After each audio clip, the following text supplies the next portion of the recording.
HR issues can kill you. One complaint against your company can turn your world upside down. And you spend way too much time dealing with HR when you should be spending your time on making a profit. You should talk to Bambi. With Bambi, get access to your own dedicated US-based HR manager starting at just $99 per month. They get to know you and your business while providing HR expertise and the personal touch you need and want. They're available by phone, email, and real-time chat, so onboarding and terminations run smoothly. Team members reach peak performance, and your business stays compliant with changing HR regulations.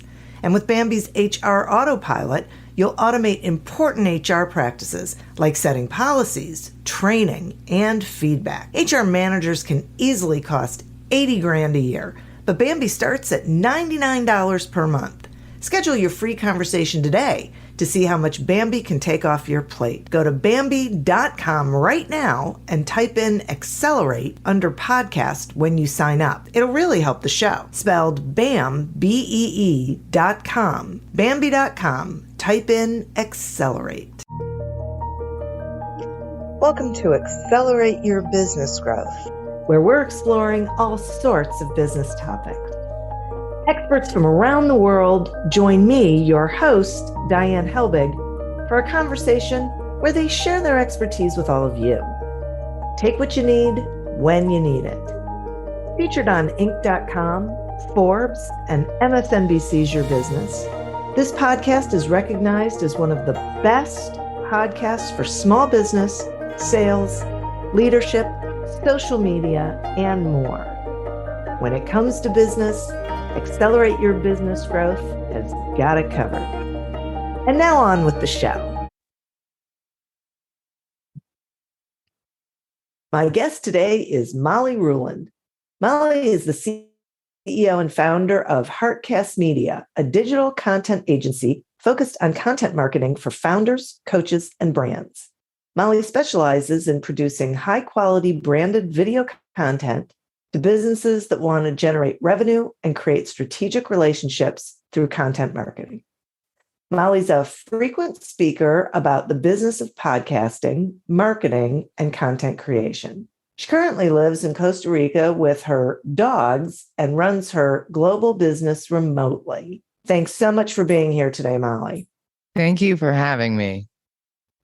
I am thrilled to have you here. I am curious about, because I know this is something that a lot of people lately have been pondering and considering, and it's about using other people's podcasts to drive revenue. Like, how can someone do that? Absolutely. Well, I think everything in life is all about relationship building, or the relationships that you have, right? Your personal life, your professional life is going to be dictated by the quality of your relationships. And so a great way to create new relationships is by going on other people's podcasts. And so it's not just about getting in front of new audiences, which it is, right? If you can go on somebody else's podcast, they already have an active audience, you're tapping into that market for a lot less than a paid ad, so even if it's a small audience, there's still a lot of value in it. If it's an audience that might want to hire you someday, and so it's really about that visibility is helpful. However, the real relationship is actually with the host. It's about going on podcasts that make sense. It's about going on podcasts with hosts who have access to larger networks that can help move the needle in your business. And so, it's always going to be about that networking. It's always going to be about strategic relationships. And it's always going to be about putting yourself in front of the right people and the right audiences. And so going on other people's podcasts is a fast track, cheat code on how to get that done. Having your own podcast is also a great way to do it, but it's a lot longer of a haul. It's more expensive and it's a lot more work.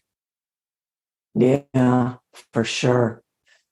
So, talk to the listeners about how to go about getting booked on great podcasts for them, and how to be a good podcast guest, if you would. Well, I would always recommend hiring an agency to get you booked, because when somebody else reaches out on your behalf, it always has a lot more weight than when you're reaching out yourself. But if you're not in a position to do that, you could certainly, there's all kinds of communities that you can join that will match you up, like, Podmatch is one, Rephonic is another one. I need a podcast guest, I think is the name of it, is a Facebook community with 25,000 plus members.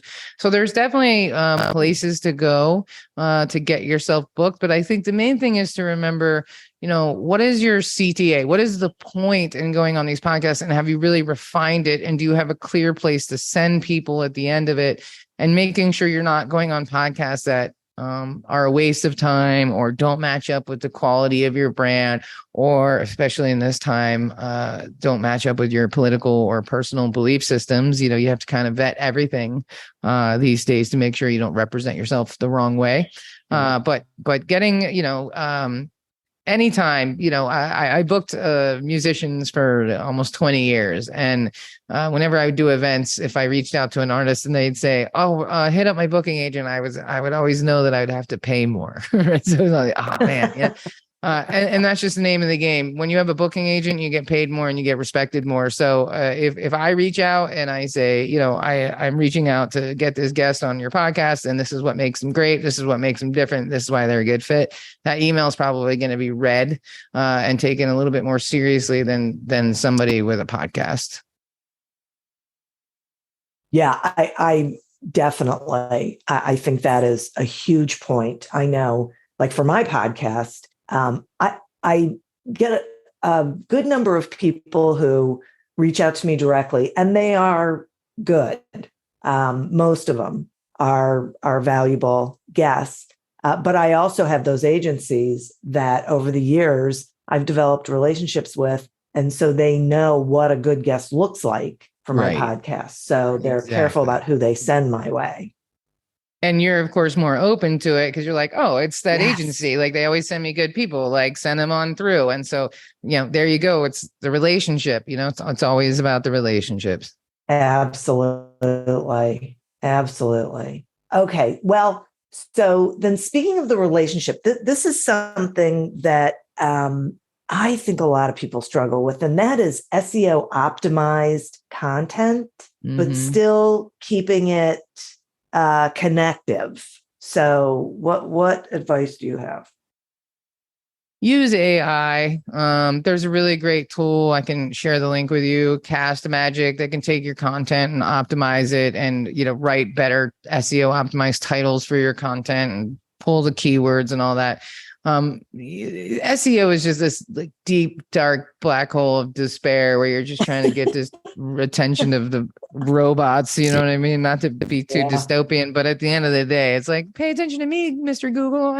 I'm the prettiest website, whatever, So, but there's a lot of value there. And a podcast is actually an SEO machine if you get out of your own way. So, like, first example, everybody puts episode numbers in their podcasts. It's a deal killer, right? Searchability is very different than visibility and discoverability, right? So if you want your content to be searchable, which means it's people who have already discovered your content. So people say, well, I put numbers because I want them to go be able to find it easily. Well, they already found it once, they can find it again. It's in chronological order. Your first goal should not be to make it more convenient for your podcast listeners to listen to an episode again, right? Because that's not that probable or as beneficial as making your content discoverable. So take out the episode number and take out your name from the episode and only use heavy descriptive words. So instead of saying something like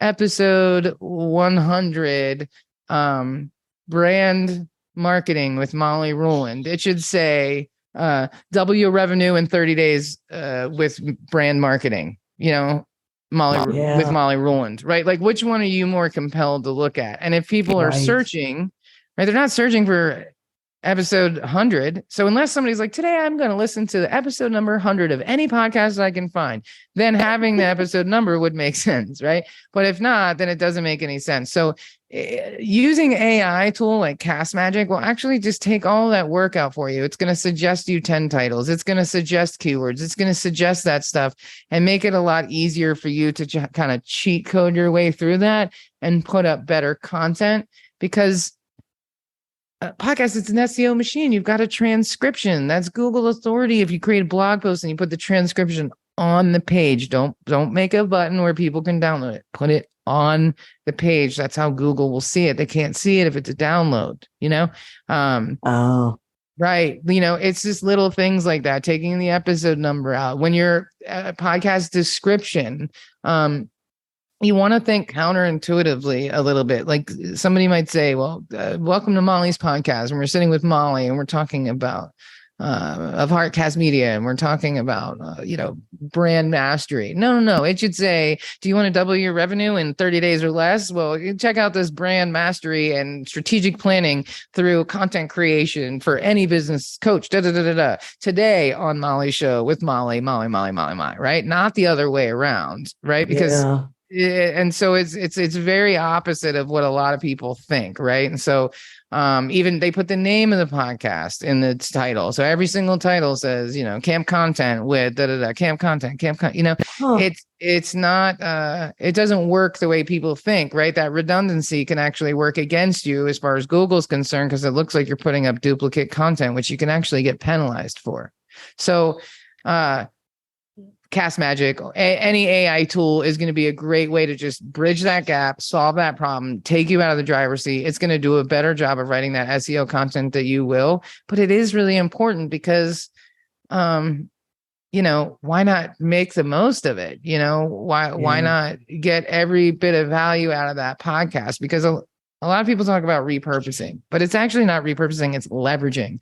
You're leveraging your time. If you're going to spend an hour with me today, right, Diane, or however long, then you want to leverage the time that we spent together to get the most out of it as possible. So that means you're going to make a blog post from this. You're going to have a, YouTube video, maybe you're going to have a podcast episode. You're going to create social media graphics. You're going to leverage your time to get the most benefit out of it. And so using tools like that, if you're going to do a podcast, do it all the way, take it all the way across the finish line. I'm so glad we're having this conversation because I just found Cast Magic and have just started learning, how to use it. So this is perfect timing for me. I love it. To learn about this. Yeah. It's interesting. Yeah. Yeah. Wow. Okay. And talk about, investment. So there's a lot of people out there, they're on a budget.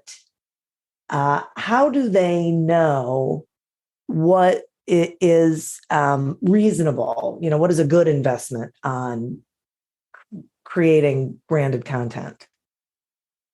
I think it really depends on your deal size. Honestly, what does your average client spend? So if you have a service and offering that people on average spend 15 grand with you, then it would not be unreasonable to spend 15 grand on a podcast that would last you for the year, right? Setting it up, a bunch of episodes, all that. You could get a ton of content for 15 grand.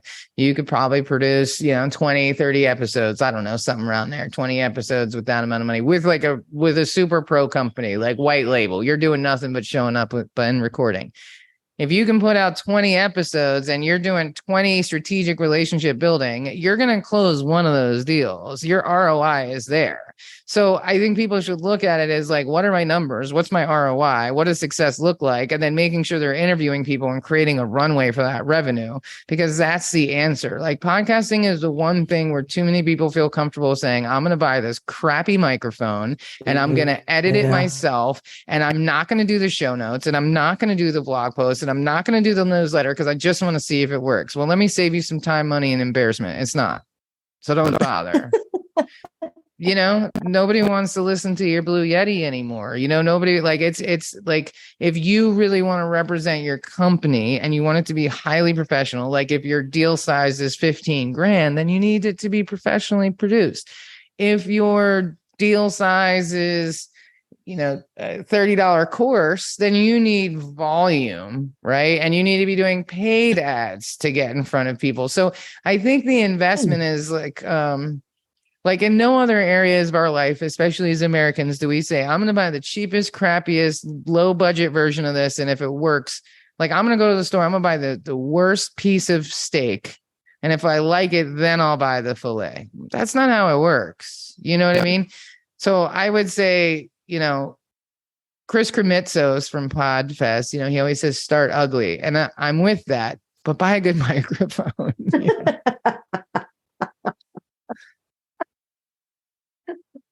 Do something. I mean, well, because a good microphone. Listen, I've been recording audio for a long time. All right. In 2016, I recorded 85 bands in 11 months. Right. So I know audio, and 97% of a good recording is in the recording.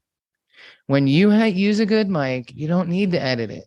When you have good mic control and you talk into your mic the right way, you don't need to edit it.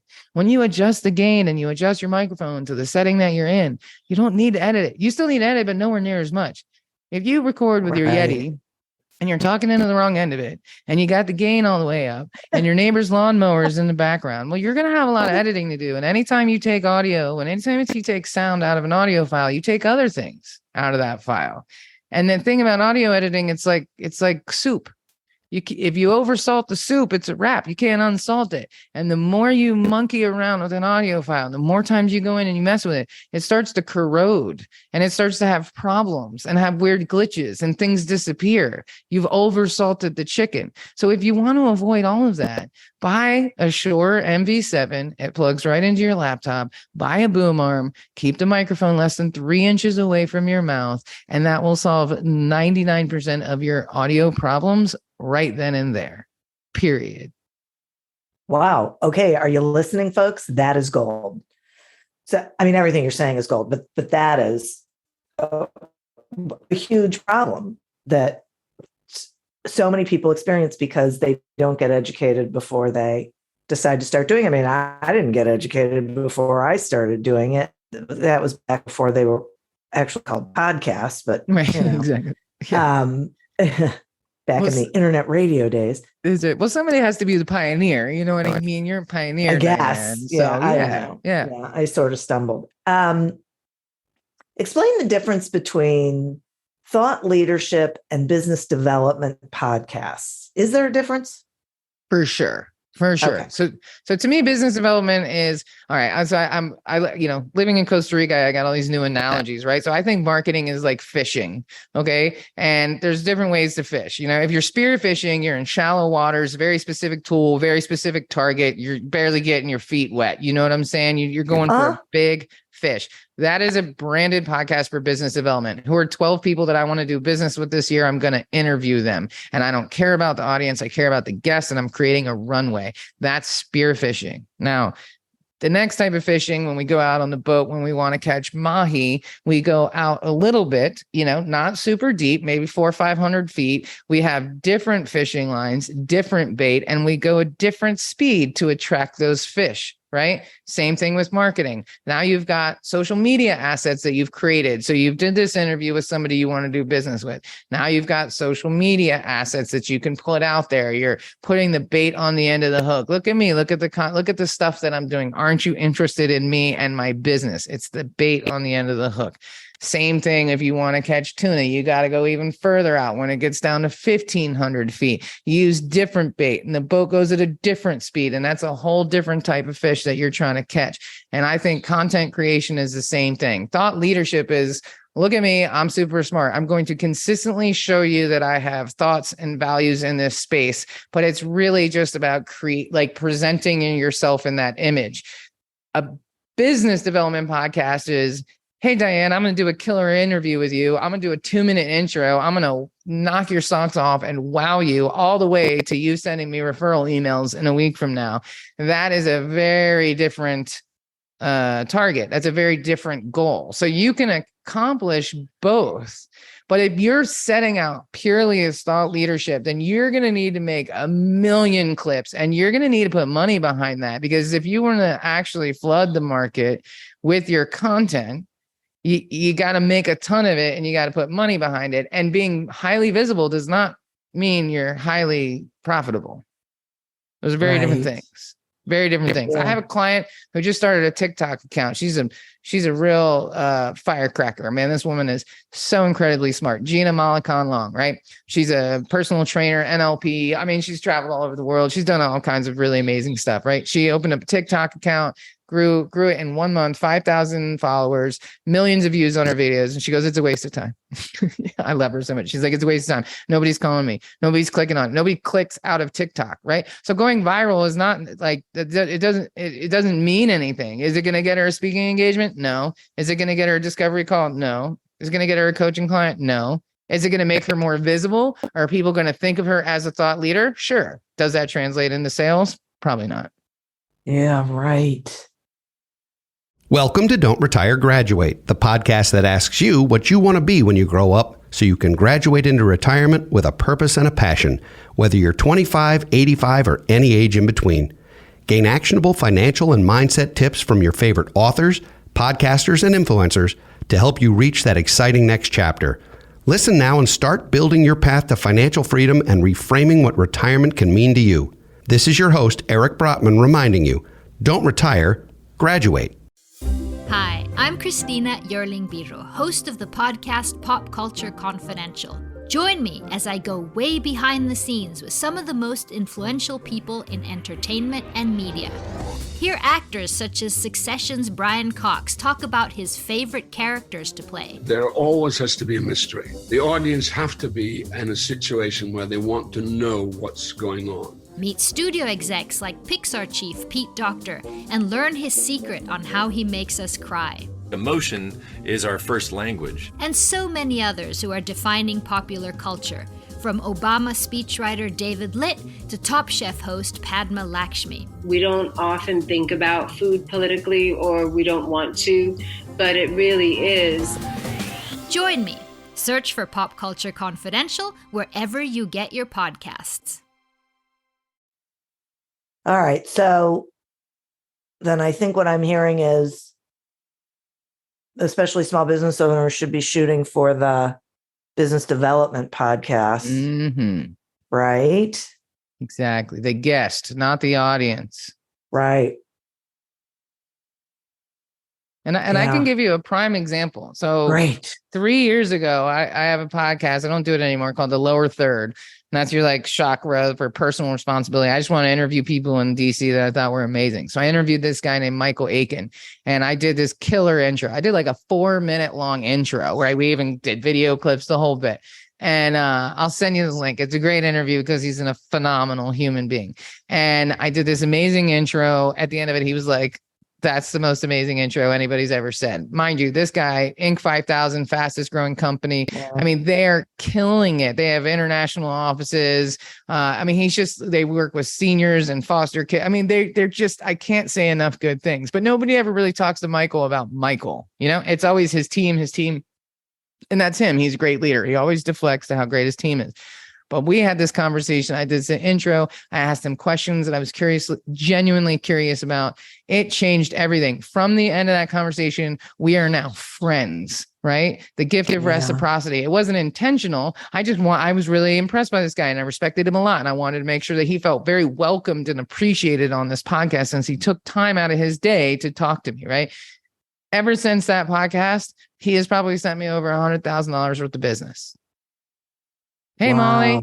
Molly, Mayor needs a new website. I got 20 grand for you. You guys do websites? I do now, Mr. Aiken. You know what I mean? I do now. And so let me tell you, and not only that, he's my friend. I could genuinely say he's my friend. When my mother passed away, he was one of the first people to message me, to send me condolences. He's a friend of mine, right? And has brought me so much business. And it's because I was so intentional about that conversation. It wasn't just 1 week of a podcast guest. It was like, no. You know, I really want to know. And so I would challenge people to look at their podcast that way. You would be better off doing 12 with the people you want to do business with and not doing any more than recording 56 episodes that have no real point. Very interesting. Wow. Okay. What else do we need to know about using podcasts as content that I haven't asked you about? I think be really specific with the kind of content you want to make and don't follow the crowd. Like, don't worry about new and noteworthy. Don't worry about what's trending. I see articles all the time. Oh, well, this is the most popular and untapped category on iTunes. Man, that's not it. Look, if you want to be famous and you want to get a bunch of downloads, that's cool. But that's a one-way street. That's not going to help your business, right? Think about what content can you passionately speak about that's relative to your business or what you want to do, right? Even if it's leadership, right? Like this guy, J.M. Ryerson, he was just on our podcast a couple weeks ago. I had a fantastic conversation with him. His whole podcast is about leadership. It ties into his business for sure, but it's not directly related. But he gets to talk to all these amazing people. It really fills his cup. It's great. He doesn't really need the podcast. You know what I mean? So he can do something loose like leadership because he really enjoys, the volume of people in those conversations. But he makes a lot of money. He can afford to do that. He's got teams. You know what I mean? Like after the podcast, two assistants messaged me and said, hey, can you send the full video? We're going to repurpose it. It's a different situation. So if you're a solo business owner, doing 12 is going to be a whole lot better than having a podcast about entrepreneurial stories or grit or how people failed. Well, look, that's cool, right? I'll tell you my failures. I'm down for that, but that has nothing to do with podcast production or content creation. So I'm not going to do a podcast about failures. You know what I mean? It has to make sense. Yeah, that's interesting. Yeah. Having said that, so that's for using it as content that is going to drive revenue, which is what we're talking about. Mm-hmm. Right? It's not doing it for any other reason. This is how you use it in order to drive revenue. Mm-hmm. This is the focus that you need to have. Exactly. Because one good client, and listen, sometimes I have done speaking engagements, right, where I've gotten in front of a whole bunch of people. And at the end, I got all these people waiting to talk to me. And inevitably, there'll always be one woman who's like, oh, my God, I love you. I can't wait to introduce you. And they become like connectors, right? Like women who are like, oh, I was in TV and film for years and now I'm retired and I just volunteer, but you know your stuff. And next thing you know, they're emailing, introducing me to people. I mean, that's valuable. You know what I'm saying? Yeah. That's crazy valuable. So get in front of people, make it very clear what you do. Interview people. And the thing is, a lot of times, like there's this whole idea of like your dream 100, right? I want to have Bill Gates on my podcast and Joe Rogan. Okay, cool. Well, that doesn't have anything to do with my business because neither one of them fools are going to hire me to produce their podcast. No, it's not going to be the sexy person. It's not going to be John Lee Dumas is not going to come on my podcast and hire me. But let me think about who is the marketing director for a very large company. For example, the Atlantic Council, right? They're a think tank out of DC. It's been around since the 70s. They do all kinds of Middle East. They are all over the place, all these different initiatives. They have an AV department. They do live streams. They do all kinds of stuff. They hire us to produce all their podcasts because for them, the content would have to go through so many different departments, right? It would have to go to the editing, the video, then copywriting, then graphics. It would take 2 months for an episode to get produced. So they decided right away, hey, this makes a lot of sense. We're just going to hire you and you can be our internal, external production house and we do all their content, even though they're a massive company with an AV team. So, you know who's a great person for me to interview on my podcast is the marketing director or the communications director for a company like that, because they have 17 different initiatives under them and 17 potential new clients. And you know how many LinkedIn followers that guy has? 400. It's not about that. You know what I mean? It's about the relationship. Yeah. Boy, it's so true. It is a different way of looking at it. I'm really glad that we're having this conversation because I don't think people are looking at it this way. And it makes so much sense when you spell it out like that. It's really, I so appreciate this time, Molly, and the information, because it's really what people need to hear. Well, thank you. Well, and I think we've all been kind of sold a lot, right? Like bigger is better, more, get more downloads. No, man. First of all, if you went viral tomorrow, could you handle 100 discovery calls? Could you handle 100 people calling your phone or emailing you and saying, Molly, you're the best podcast producer ever. I want to hire you tomorrow. I couldn't. We don't have the bandwidth for that. I couldn't handle 100 new clients a year. We're not that kind of operation. I don't need to go viral. I don't need to be bigger and better. And everybody thinks about monetizing your podcast from a numbers perspective. And yes, in a traditional standpoint, yes. But to put things in real perspective, if you get 200 downloads in the first 7 days of your podcast, you're in the top 20%. If you get 400 downloads in the first 7 days, you're in the top 10%. Do you know how much money you'll make off a podcast that gets 400 downloads an episode? Nothing. Yeah. $4.17. Maybe. That might be generous.